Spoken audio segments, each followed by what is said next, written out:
Welcome to our early career network event today, which is managing stress and building resilience at work.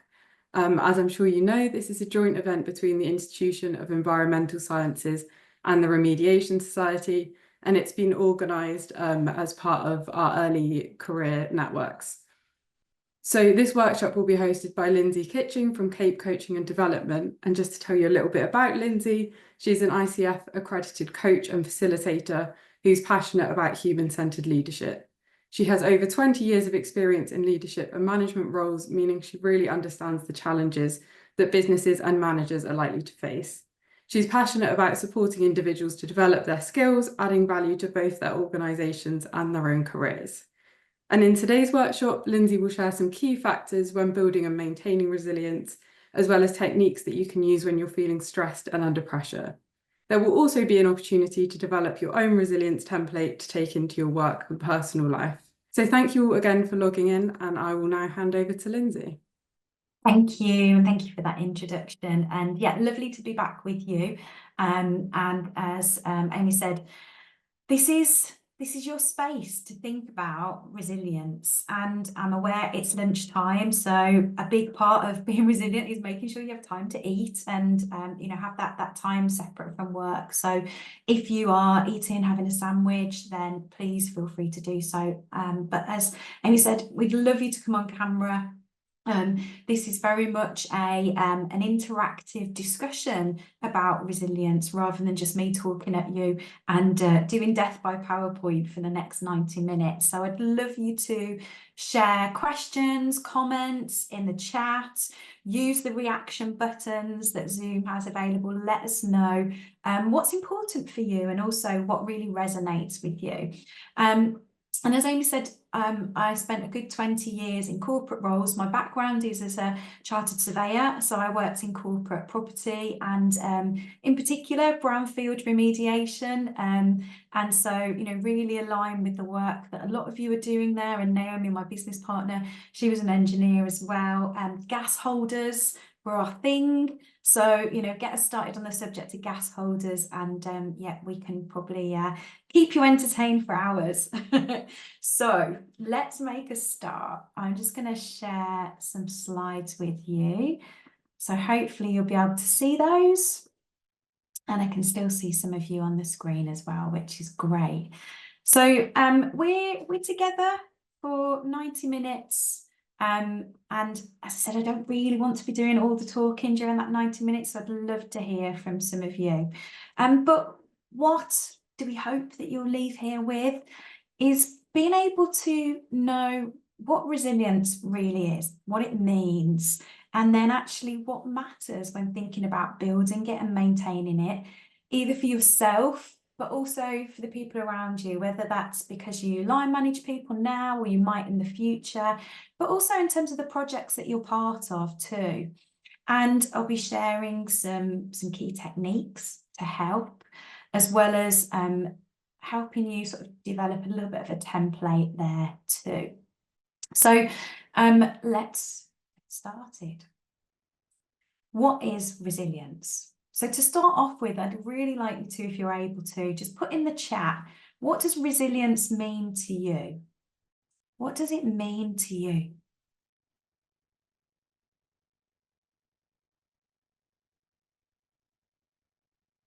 What is resilience? So yeah, we've got not giving up. Thanks for getting us started.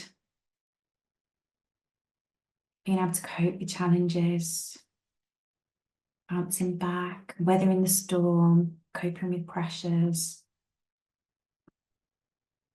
Yeah, so we've got lots of different interpretations there. Sticking through challenging times, yeah, ability to do the best of your ability without pressure and stress. Thank you for those. Yeah, and the way that I really like to think about resilience, and it links in with the picture that we've got up on the screen, is that it's almost like this suspension bridge that enables us to bend, adapt, sway, flex when times get challenging.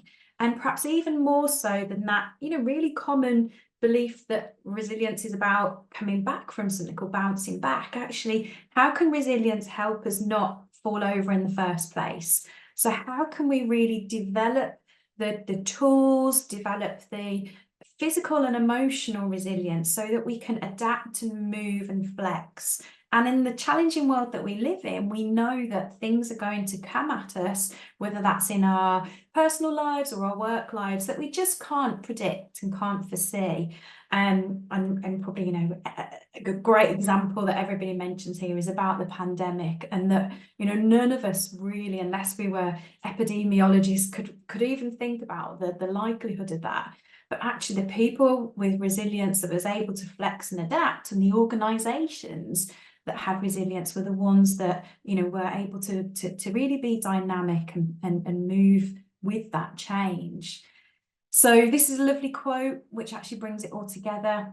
In relation to human behaviour, it's the capacity to remain flexible in our thoughts, feelings and behaviours when faced with that disruption or extended periods of pressure, so that actually we can come out the other side stronger, wiser and even more resourceful, even more able. And so Dr. Carol Pemberton writes a lot about resilience. So she's a great person to look up in terms of her books and TEDx talks if you really want to dig into what resilience is. But just, you know, a few things that it is. It's that being able to flex and adapt, learning ability and learning agility. So the fact that we can go through something, but actually we can come out stronger on the other side. And that's really, you know, how we as grown-ups grow up, is that we learn from our experiences and we're able to apply that to future challenges, and that we can respond to setbacks in a way that brings that growth and maturity. And we can look at what resources we have. We can ask ourselves, when did I have to approach something similar, and what did I do, and how could I put that into practice here? It's about how we respond and then how we regather and recharge. And resilience isn't a character trait that we have or we don't have. It can be developed. So, you know, if you might have heard somebody, or maybe you're somebody that says this yourself, I'm just not very resilient, that's the way I am. Well, you can build it, you can develop it, and you can support others as well to develop their resilience. And, you know, what we're doing here is future-proofing our well-being. And we'll talk about the link between resilience and well-being as we move forward. So some of the myths around what it isn't, well, it's not a guaranteed armour. Even for, you know, people who have really well developed resilience, there might be times when, you know, we need to sit back and think about, you know, what do we need? What's best for us? And, you know, where might be those little chinks in our resilience? And it doesn't remove stress, disruption and challenge. We can't control what happens outside of us, but it can help us respond to it. And as we said before, it's not just about the bouncing back, it's thinking about how can we not fall over in the first place and remain flexible. And it's not really this sort of badge of honor that, you know, we can say, do you know what, well, it's quite relevant, isn't it, for watching celebrity SAS at the moment. You know, I can hold myself no matter what life throws at me, and it's a badge that I wear. No, everybody, you know, has challenges around their resilience and what happens. So it's about, you know, not how long we endure something, but, you know, our strategies that we have available to move through. And as I said, you know, we can develop this. It's not fixed. So the link with well-being. So if we can, you know, develop and support the protection of our resilience, it really will help us be, you know, feel more better, feel more sustained in terms of not just our emotional well-being, but our physical well-being too. And so this emotional resilience that Mind talks about here is really about how are we developing that emotional language to talk about what's going on, and then also, you know, a toolkit that helps us then, you know, really move forward through challenges, when perhaps our emotions and the way that we're wired as humans wants us to stop, wants to protect us. And there's a sort of an element of how we as humans are wired that supports us, but also holds us back. And I'll talk about that in a moment, in a little bit more. But again, just to open up to you now, what does wellbeing really impact on? So I'd like you to share in the chat again. What does your well-being really impact upon? Does it impact on your, I don't know, your relationships outside of work? Does it impact on how well you function, your productivity? What comes to mind when you think about this? Yeah, everything. Thanks, Rebecca. It really does touch everything, doesn't it? That ability to turn off. Yeah, not take the job home with us, our mental health, our mental well-being. Yeah, our ability to have fun outside of work and be present in that fun, concentrate, relationships. Yeah, all of those things it really touches on, doesn't it? And so when, we might look at this, it's our energy, that ability to do stuff inside work and outside work, our physical health, our productivity, how creative we can be. And creativity there doesn't mean sort of just, a sort of art creativity, but actually problem solving. If our well-being's affected, we can't really see through problems. We can't think in a way that's innovative. And this one here, whether others see the best versions of ourselves, we often talk about on our programs around shadows. And so, we might want people to see one version of us, but they see the shadow that we cast, which might not be intentional. And, that impacts those relationships that we have at work, the resilience that we talked about, and, really importantly, our self-esteem. When our well-being is suffering, the way that we feel about ourselves, our self-confidence also suffers. So we can see how that can really impact on, the work that we do, the people that we work with, as well as the people outside of us in our lives.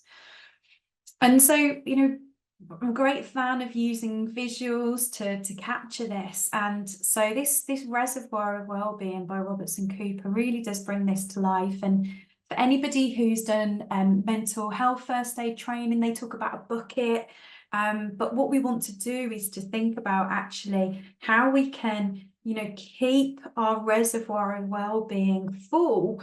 So, that physical exercise, the sleep, the thinking that we reframe, which I'll talk a little more about, how we can feel that we have challenging goals, but they're achievable and they're not out of reach.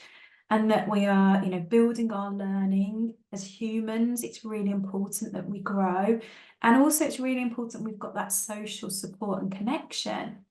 When our well-being is struggling, many of those things actually are removed to the ones that are, down at the lower end of the screen. And so that means our reservoir empties, and, we're literally running on empty.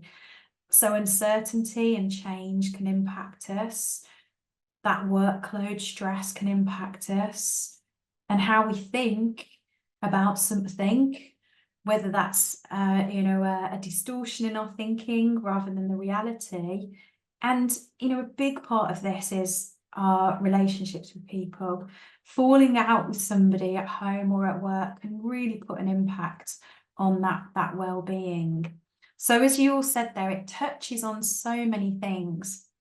And so, one of the things that we can get good at as individuals in noticing in ourselves, but also noticing in others, is what's going on. How attuned are we to noticing what's going on in our body, our emotions, behaviors, and our brain? So if you think about a time when you were stressed, think about a time when your well-being was perhaps being compromised. What was going on for you? What did you notice in yourself that maybe told you that you were stressed, that you'd reached a level of stress capacity overload? Or maybe thinking about somebody that you know, what did you notice? So for me, one of the things that I know that I do when I'm stressed, and actually I hadn't realised a couple of months ago that I was feeling this way until I went to the dentist. And I needed to open my mouth to have the checks done and the cleaning done. And to just even open my mouth slightly, my jaw was really hurting. So I know that I hold tension, and when I'm stressed, my jaw really becomes tight, and I can really feel it there. So that's what's happening for me in my body when I'm feeling that stress. So for you, or maybe for somebody that you know, share in the chat, what have you noticed when well-being and in turn resilience was impacted? How does it show up for you? Is it in your emotions? Is it that maybe you lose your patience with somebody at home? My husband would be going, yes, that happens a lot. Yeah, irritable, snappy, tired, grumpy. Yeah, sleep. That's for some people, sleep is the first thing that goes, isn't it? Can't think straight, we overthink, yeah. Irritable, short-tempered, more tearful, yeah. We lose that ability to manage our emotions. Turn to the wine, yeah. Big sign, isn't it, that actually just the Friday, Saturday glass of wine starts on a Wednesday. Sleep. Yeah, if we're thinking about this and we're noticing it, there might be some that are really obvious to you, but there might be others that actually just doing that check-in with yourself, or maybe asking somebody else, how do I seem to you, can help us notice what's going on. And so a list here that, and I forgot to say, all these slides we'll be sending to you, so feel free to take screenshots now and make notes, but also you'll have the slides. This is a great checklist really to ask yourself, but also if you're having conversations with a colleague or a friend, what's going on in terms of our body, breathing, headaches, tiredness and aches. Emotions, there might be stuff that we see in terms of emotions, and there might be others that we don't see. Behavior. So one of the things again that I know I do is that if I'm feeling really up against it and my well-being struggling, that I stop accepting invitations to go out with friends. And sometimes that's the time when I need friends the most, but I pull back, and a couple of my friends are really tuned into that now, and they go, Lynsey, you okay? You've not responded on the WhatsApp group, and you normally do. So it's thinking about little signs like that. And then in the brain, quite a few of you mentioned there about our ability to manage our emotions and to think straight. And actually what's going on here, and the brain is amazing, isn't it? The way that it helps us to do what we need to do is fascinating and amazing all at once. However, we are still wired in a way that is set up for when we lived in the caves, arguably. So our brain will look for threats. And when it perceives there to be a threat, it will create a chemical reaction, and it will release different hormones. So if we are being threatened, or we perceive it to be a threat, then our brain will release adrenaline and cortisol, and it will release into the blood actually clotting agents, as if we were still living in those primeval times, and we were going to be attacked by a saber-toothed tiger, because then if we were attacked, we wouldn't bleed out, our blood would clot. And so that's all very well in terms of protecting us, but the perceived threats now that the brain picks up on might be uncertainty. So it might be, there's a change on the project I'm working on, everything's up in the air. I'm not sure what I'm going to say to the client. I'm feeling really worried. Brain perceives it as a threat, releases the adrenaline and cortisol for the sort of flight, fight, or flop or freeze, and also floods the brain with this clotting agent. So that means that our prefrontal cortex part of the brain, which is like our sort of chief exec in our brain, stops functioning as it should. And that prefrontal cortex is responsible for, guess what? Empathy, being able to think and feel what others do, problem solving, strategic thinking, and also sense of humour. So we all know people, and maybe we know ourselves, that when we're under stress, we can't take a joke. We just lose our sense of humour. So if our brain perceives there to be a threat, whether it's real or not, that's how our body will react. Our brain will react, and we will literally have the sort of symptoms that would come over us to protect us if there was something out there trying to eat us alive. Now, I'll try to, in like a couple of minutes, really sort of simplify a whole lot of neuroscience that, I'm not an expert in. I've barely touched the surface in terms of understanding this. But hopefully those, realizations that, what, my brain's trying to protect me. This is a normal response, but I can choose how I act to it, can help you, particularly if you're somebody that does, really panic and really get into a freeze place when under pressure. And really importantly, if you know somebody else that does this, you can help them, you can help coach them through it. And that's why this is important at work. We need to look after ourselves. We need to co-create a healthy environment for our teams and our colleagues. And we have a pivotal role in our colleagues' professional and in turn our colleagues' whole lives. So there was research recently that showed that if you manage people, you have as much impact on their mental well-being as their doctor and as their partner outside of work. No surprises, isn't it, that our managers can really have that impact on the job satisfaction and our well-being. And really importantly here, if we role model great behaviours around well-being and building resilience, then other people will feel that they've got permission to do that as well. So, if we tell people it's okay to have a lunch break, it's okay to go out for a walk, but we never do it ourselves, what's the signal that we're giving off there? So, this is a big part of how organisations now are really focusing on not just building performance, but also building that well-being. And it goes further than the free fruit bowl once a week. It goes further than the one day a year as a mental health awareness day. It connects into the conversations that we have every day and in every interaction. That's what really matters here. So what do you do to help manage your well-being? What are the things that you put in place that you have maybe as regular habits, or when you know that you're feeling stressed, what do you do? Just share with us again in the chat if you are able to. What do you do?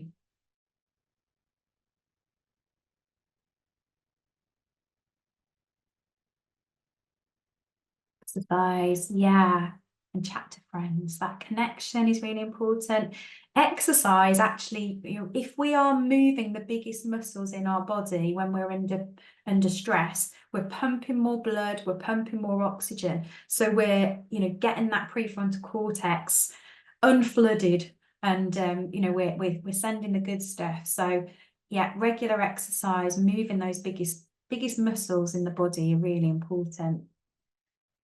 Meditating, yeah, mindfulness, even if it's just a couple of breaths.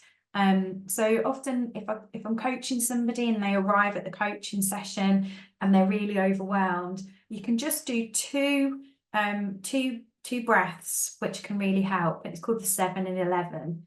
So in for 7, out for 11 twice. That just helps really bring, you know, that new oxygen in, and that settling you for a moment of mindfulness. Taking the dog out, yeah, reaching out for support network, yeah, tidying and organising, and that links through to controlling what we can control, which is something that I'll talk about as well in a little moment. So yeah, supporting your teams and colleagues. Talked about what we can do to look after our own well-being, but what can you do to support your teams and colleagues? What do you do? So is there anything that you do that actually you know really helps and really works? And if anybody wants to come off mute and share here as well, please feel free to do so. But you can also put in the chat. What do you do to support your team and colleagues? Yeah, spontaneous calls, just checking in, love that. Listening to people really matters. What else do you do to support colleagues?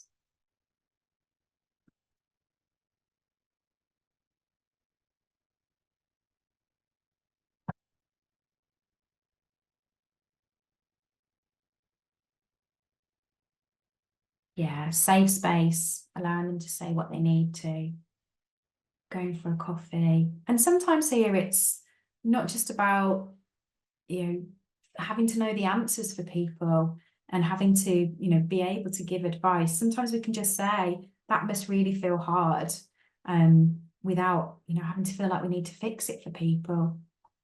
Having lunch, yeah, just chatting about something else. It's that power of connection, isn't it, and conversation that really, you know, I guess defines us as humans, isn't it?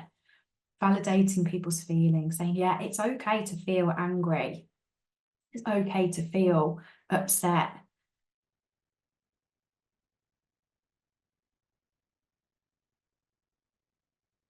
And, you know, I love this here. It's often, you know, what I bring up in coaching with people, because we're so good at giving advice to others. But if you were going to now give advice to yourself on something that you could do around your own well-being, what's the thing that you would tell yourself?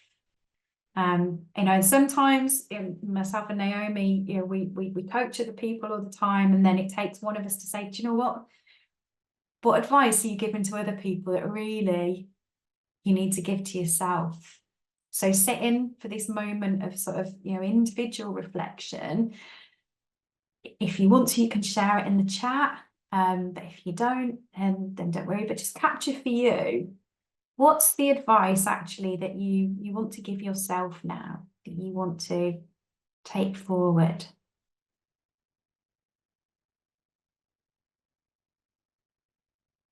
So for me, I think it would be on that, you know, most days I will go for a walk, but sometimes I compromise that for doing something else, when actually that walk every day is what's important. So advice to myself might be, don't compromise, you know, even that 20-minute walk really matters.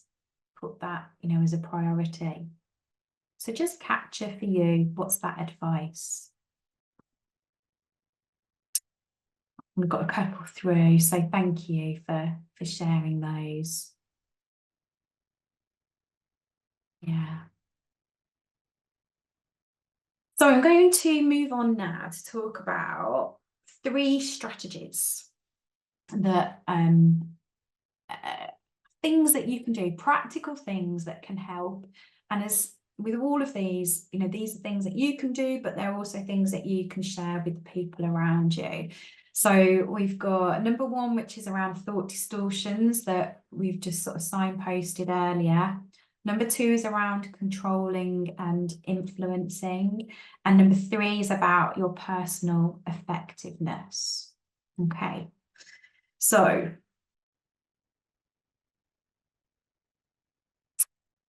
thought distortions. How we view the world is really important. And somebody just put in the chat, I think I just saw it, the glass half full or glass half empty. And so we all have personality preferences, and we all have different experiences from growing up that might impact, how we view the world or what lens we look through. And that can impact our feelings of resourcefulness, our feelings of capability, and also our feelings of hope, that optimism too. But again, just like we talked about in terms of resilience, this isn't a character trait that you have to be stuck with. This is something that we can develop and we can build upon. So, during, as we said, times of challenge or difficulty, our brains will go to a position where, our thoughts are distorted. So, at a level of, if you think about this from a perspective of being a child, where they haven't always developed the strategies to deal with this, it might look like, I've broken my toy, it's the end of the world, I'm going to have a major temper tantrum, and it's disproportional to actually the reality. So what's going on there is that the child in that moment is just reacting on pure, feeling, pure, what's going on for them in that moment without thinking anything else. And so that thought has become distorted in that, this is the end of everything. And so what I'm going to do is just have a major tantrum and, literally throw everything up in the air and not listen to anybody.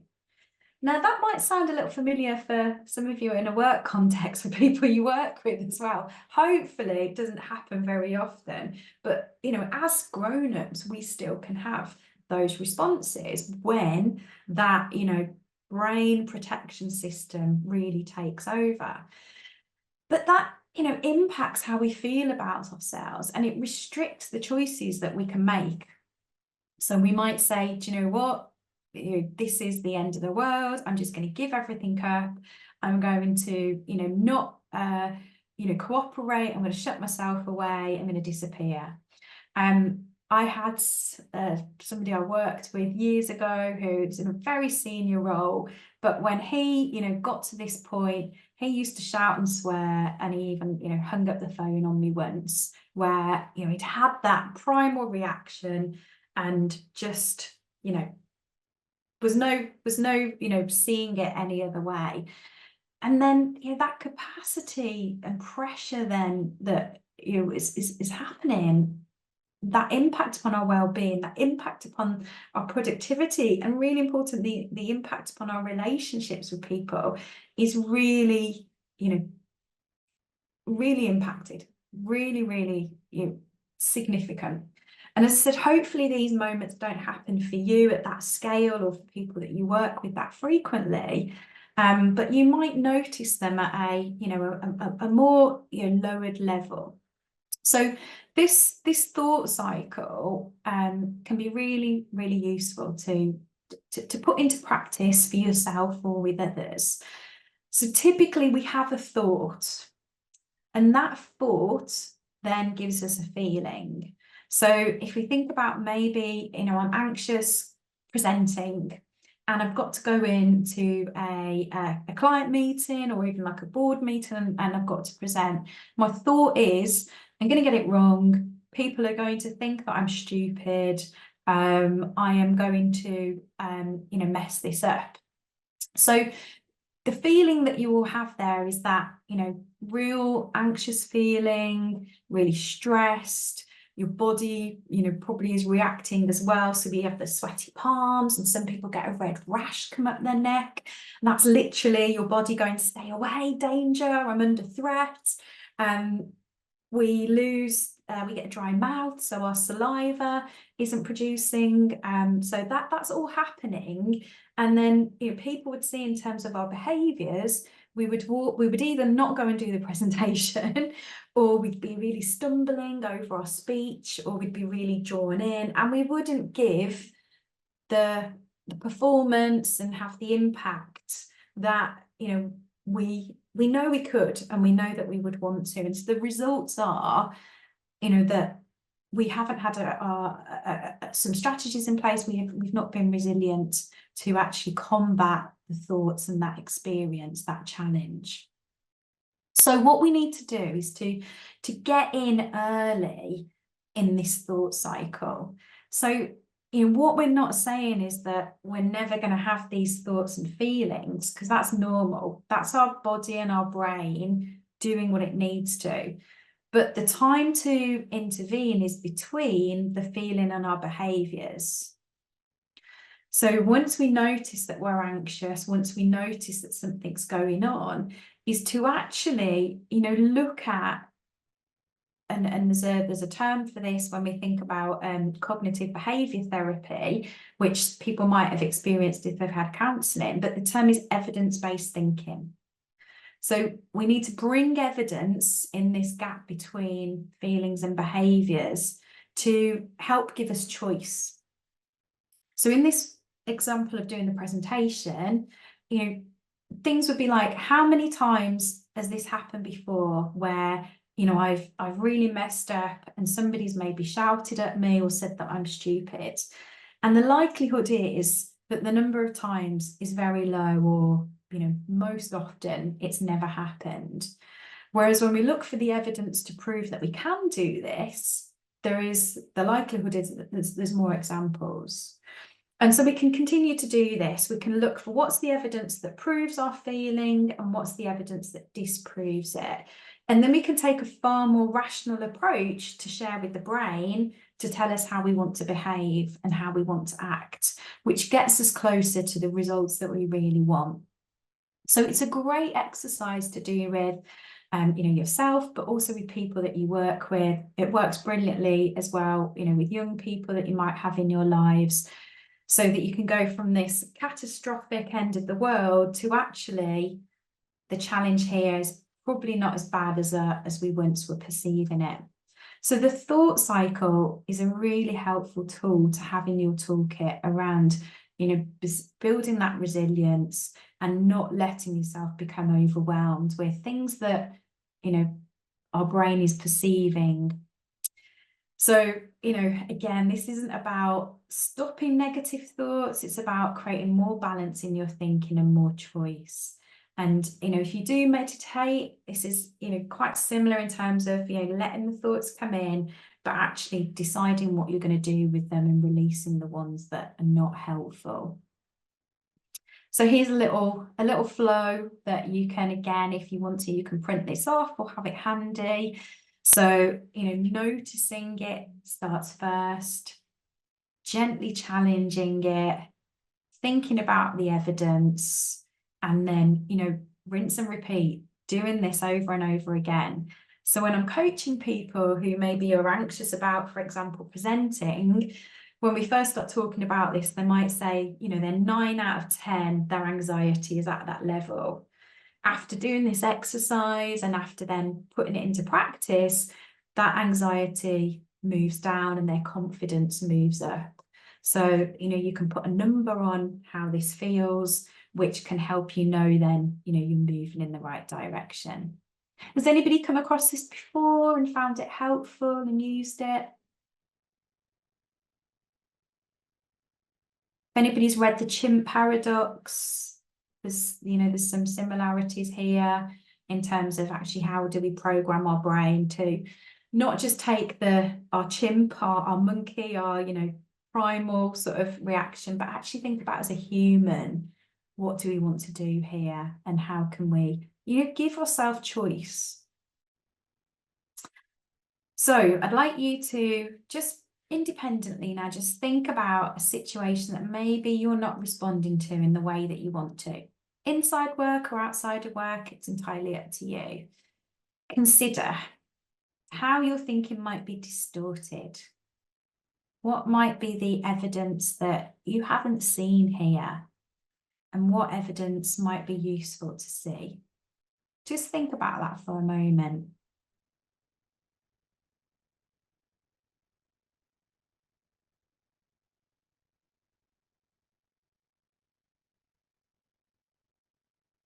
And, what evidence can confirm or dispute this? Just capture what comes to mind.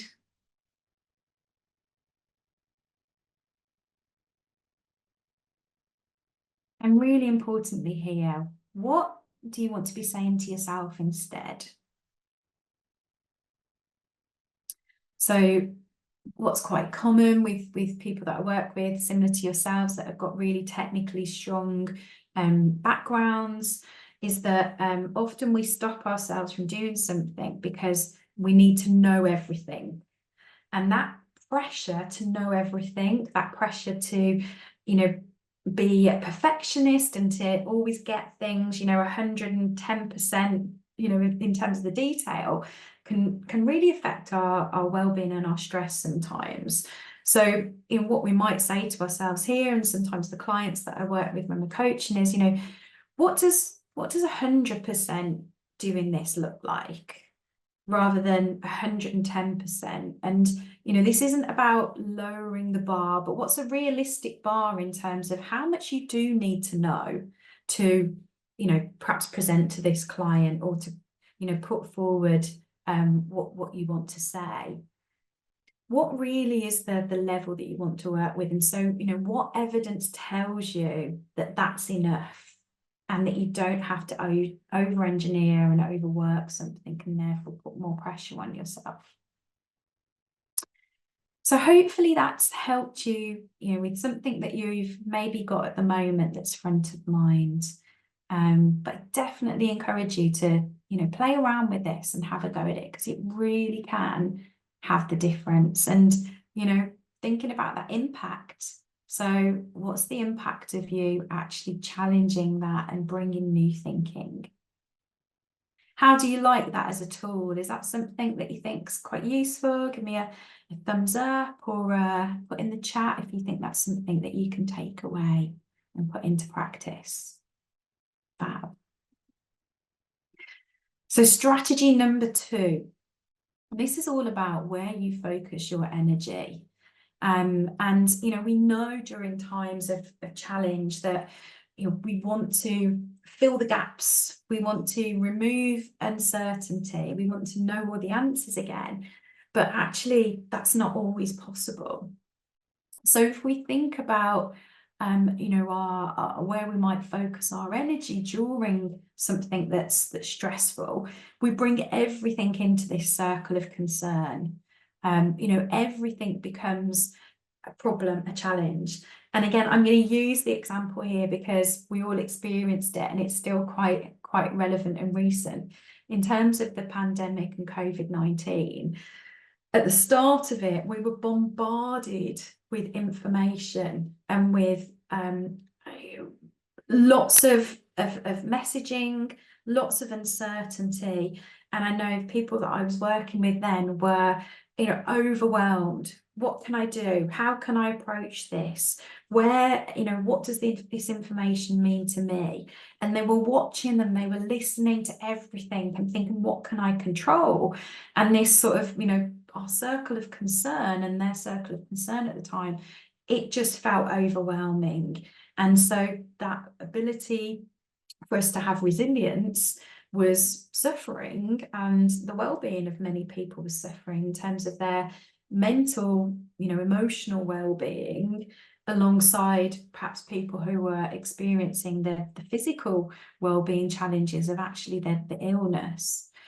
So Stephen Covey wrote the book 7 Habits of Highly Effective People, and I'm going to share a few of his resources with you, because it really has, even though it's been around for a little while now, there's some great stuff in there that have stood the test of time. So what he says and what we can do when there's times of challenge is to actually reduce our circle of concern, but increase the circle of influence. So what can we control? So trying to make a list of the things that are outside of our control and leave them, and really focus our efforts and our, interests on what can we control. So, for example, during COVID, we could wear a mask, we could get our food shopping delivered, we could go for the vaccines when we were invited to do that. Those are the things that we could control. We couldn't control, what was happening in terms of the NHS, unless we worked in the NHS, and then it's a different conversation. We couldn't control what the government was doing. So, during that time, people, really were able to build their resilience by focusing in on what they could control. So if you think about in your world and you think about, the projects that you're part of, or the things happening in your organisation, if there's perhaps change and uncertainty, what can you influence? What can you control? And what can you let go of that you can put to one side? This is really powerful when you're working with teams as well. I've been part of projects where we've done things like change their ERP system from SAP to SAP in the cloud or something, and like huge changes in terms of system change that really overwhelmed people. But again, when we looked at, so what are the things that you can control? I can go on the training, I can share my questions with the employee change team. I could be a change champion myself, so I can take more ownership. Those are the things that help us then really, take control and feel more resilient during that change. So again, putting this into practice in your own context. Where is there a change happening? In your business or in your projects that you might be working on, or it could be, in your careers. What's a change that might be stressful or could be stressful at the moment? What can you influence? So is anybody here like to just play this through and talk through something that's happening for them? Again, it's just an invitation if anybody wants to, or we can share in the chat if people don't want to come on camera. Has anybody got one that would be useful just to share?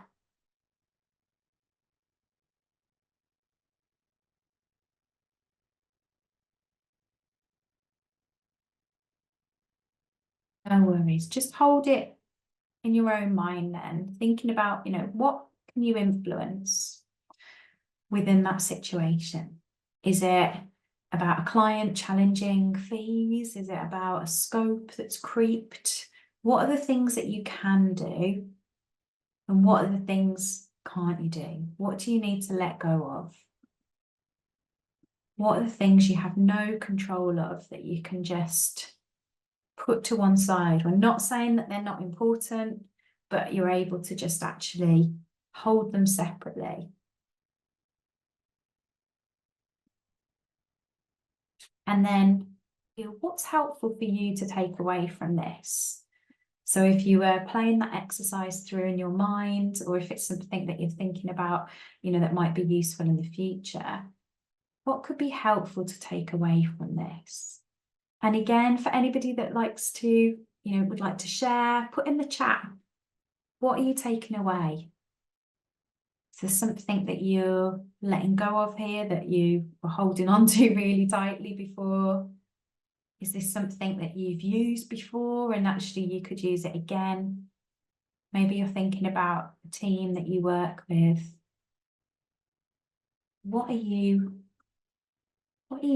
taking away from this? What's helpful here?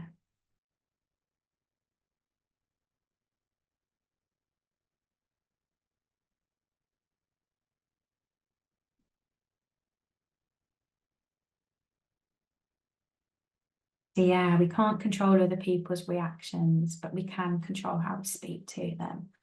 Really, really important, isn't it? We can't control somebody's feeling. If they feel a way, if they react in a way, then, that's theirs. But actually, we can support them and we can control our own. Thank you. Yeah, only one person. I've done my bit, I can rest easy. Real level of evidence-based thinking we can bring to that as well, and go, do you know what, today these are the things that I have done, and these are the things that will make a difference. Thank you. So the third strategy, which is about personal effectiveness. And this is a really key enabler, whether we are leading ourselves, whether we're leading teams, or indeed leading organisations. One of the biggest things that we can do is to build our personal effectiveness. So what does that mean? What does personal effectiveness mean? Again, share with us in the chat, or come off mute and tell me, what does personal effectiveness mean to you?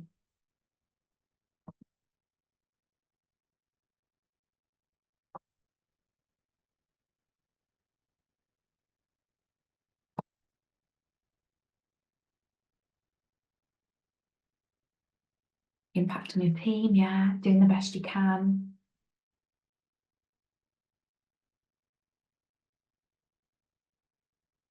Well, I can do a task, yeah.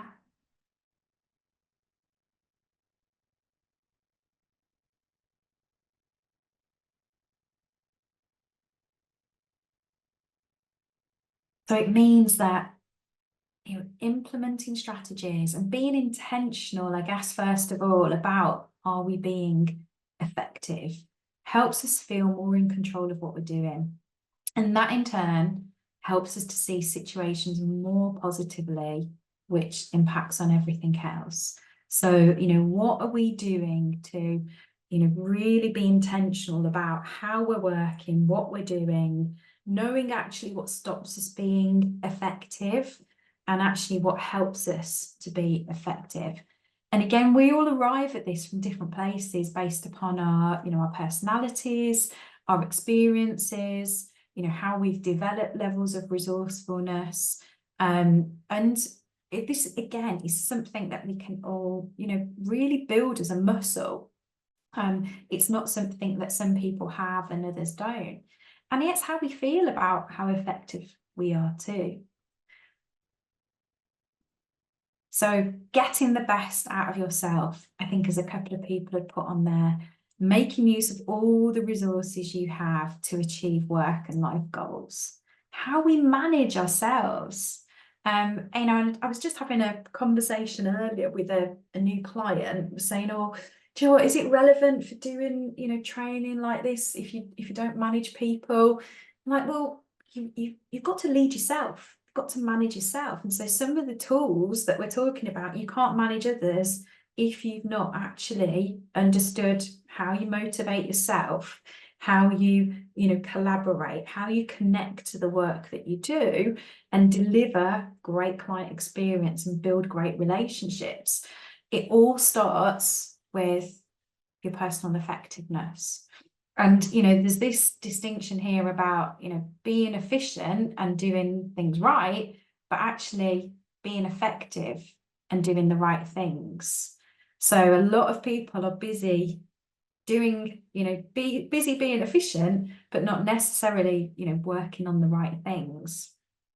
So these are all of the habits within that book that I mentioned before from Stephen Covey. And we're not going to go through all of them, but, what you see on the screen here, there's no surprises really in terms of what matters.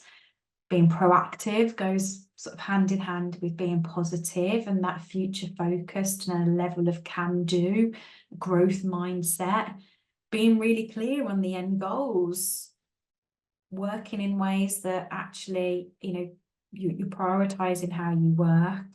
And the last one, the sharpen the saw one, is about, are you taking time out to actually sharpen your saw before cutting the tree down, which is the story that he uses in the book. And the person who doesn't take time to sharpen the saw ultimately doesn't cut the trees down as quickly or as effectively as the person who does. And what you're doing here is you're taking out 90 minutes to sharpen your saw, which, will help you then be more productive. But this needs to happen not just once in a while on a course. It's about how are you finding those regular opportunities to do that. So here's a something that you might have seen before. I think it's called the Eisenhower matrix, and it's a way of categorizing stuff to, to put things into priority. And, typically what we might do is have a to-do list, and maybe we tick off the easy things because it gives us a satisfaction of ticking them, and we get a dopamine release, and we think, you know what, my list has gone from 10 to 3 because I've got rid of all those easy things. But actually, those 3 things that we've left on the list really needed to get done. Maybe they had, the most importance or the most impact.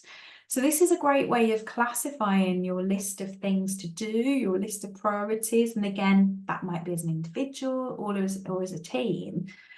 But, are they urgent and important? In which case, they should be number 1. We should do them. We should, even if it's the job that we really don't want to do. For me, it's like writing reports. I love talking about it. I love getting up on a Post-it note, but actually putting me in a room on my own to write a report, which, considering I was a chartered surveyor, there's a lot of what I used to do there. I have to create an environment to do it. I have to find the way, but I have to connect to, this is what's important about this. This is why it should be the number 1 thing on my list. And that, if it's not urgent and it's not important, we either don't do it, or, it moves down to our list of lower priorities.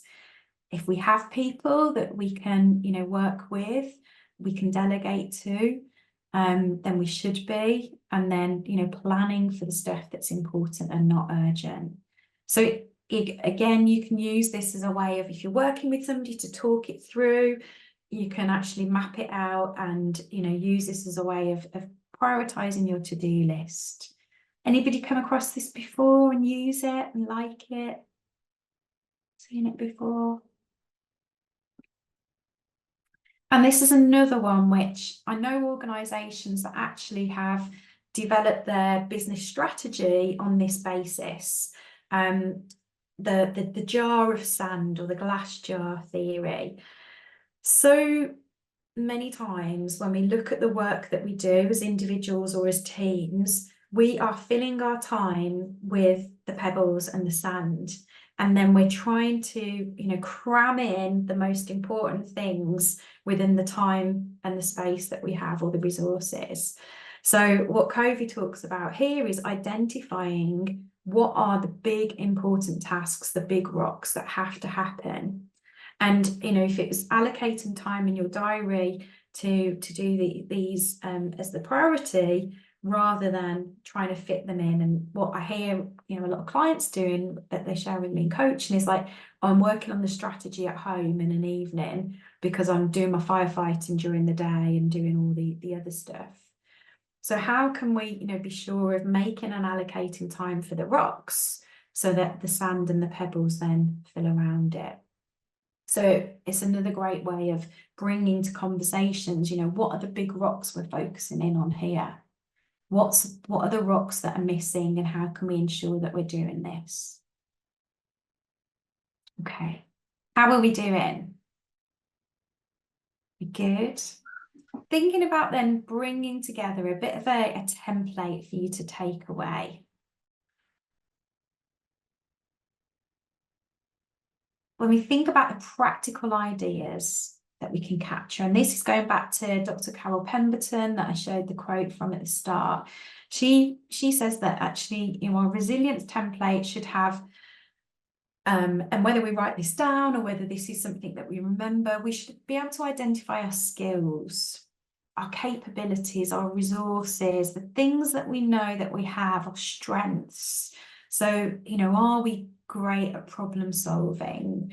Are we great communicators? And that's really what helps us. Are we great at listening to people and having empathy? And then thinking about the supports that work for you.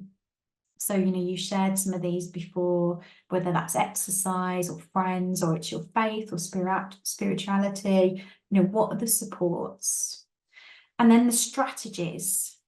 So, do you have strategies like the control what you can control and the prioritizing the things that you focus in on?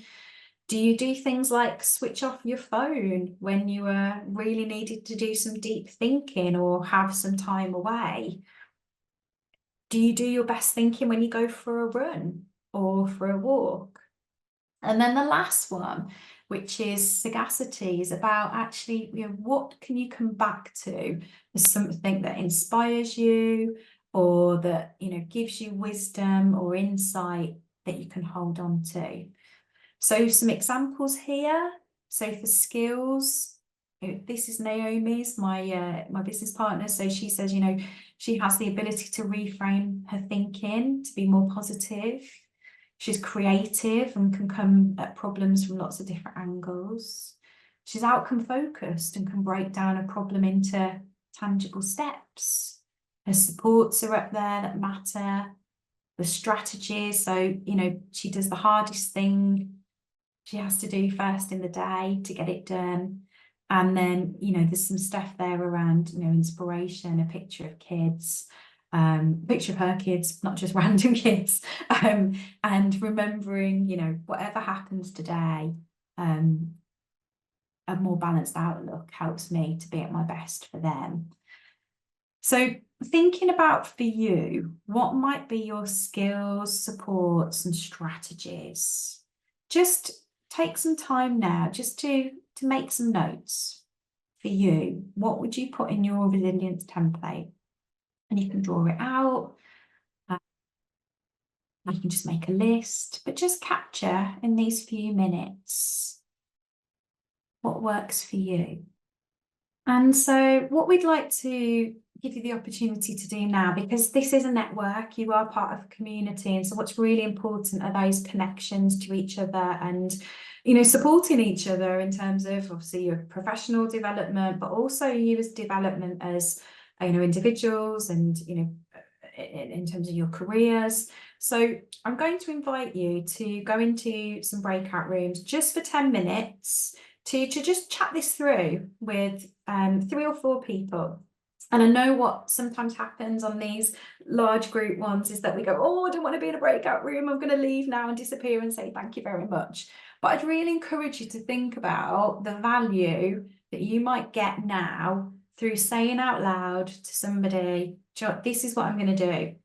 This is what my takeaway is. This is the area that, even it's just one thing that I'm going to do more of or do differently or stop doing. There is real proven fact in that by, having that peer connection, by saying things out loud, that you will commit to it and it's more likely to happen. And you get a chance to talk to people that maybe you don't get to talk to very often. So hopefully you found that chance to just connect and chat with other people about your takeaways and your resilience template useful. Just to bring us to a close, and I love this quote here, Daniel Siegel, to name it is to tame it. So, emotions are not a bad thing. Emotions help us to understand the situation. So, that's really, I guess, the final sort of thing to leave you with. And these 2 questions here, we often share these at the end of our webinars and workshops around, what's changed for you and what will you focus on? So you just again, either independently capture that, but if there are people that would like to put it in the chat or even share with us, what's changed for you and what will you focus on? Just take a moment and share that. I'll say something, Lynsey, just because we love that. Mine was it was the kind of that circle thing that you said, or was it a square? I think it was a circle that had the influence and the control, and kind of focusing more on things that you can influence and have control over, other than not, because it's wasted worry, isn't it? Wasted worry, wasted energy. Yeah. Thanks, Sarah. Anybody else like to share their key takeaway or what shifted for you?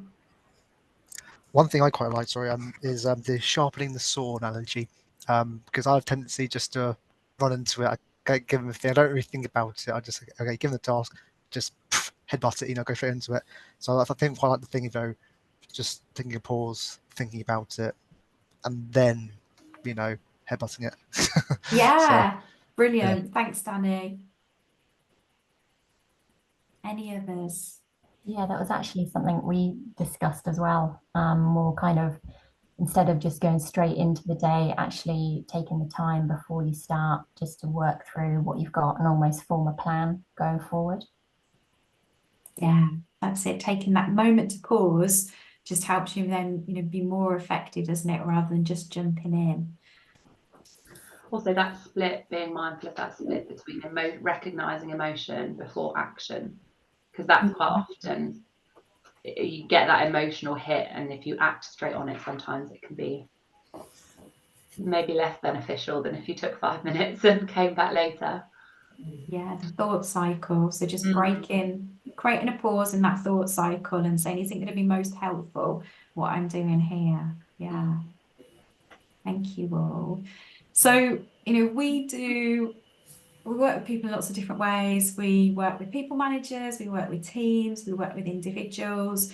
There's lots of information on our website. And I was just saying to Amy that we have, from our LinkedIn page, we do free webinars every 6 weeks. So we just did one on how to work with teams, no matter where they're based, and you can get the recording of that off our website.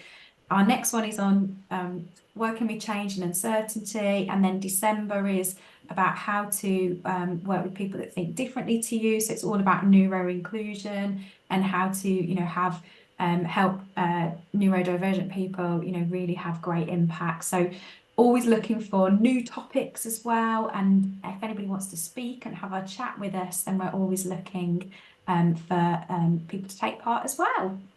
So Amy, shall I hand back over to you? Lovely. Thank you, Lynsey. That was such a great workshop, and I think it was really helpful, definitely for me. I'm sure everyone's been able to take something away from it. I'll definitely be looking at my to-do list this afternoon and kind of thinking about quality over quantity with trying to tick things off. But that's it from us today. So thank you everyone for logging in, and I hope you found it beneficial. As I said, I'm sure you did. If you're watching the recording on YouTube, please do subscribe to the channel, like the video, and click on the bell to be notified when we post new content. But that's all from me. So thank you again to Lynsey and everyone for joining, and have a great rest of your day.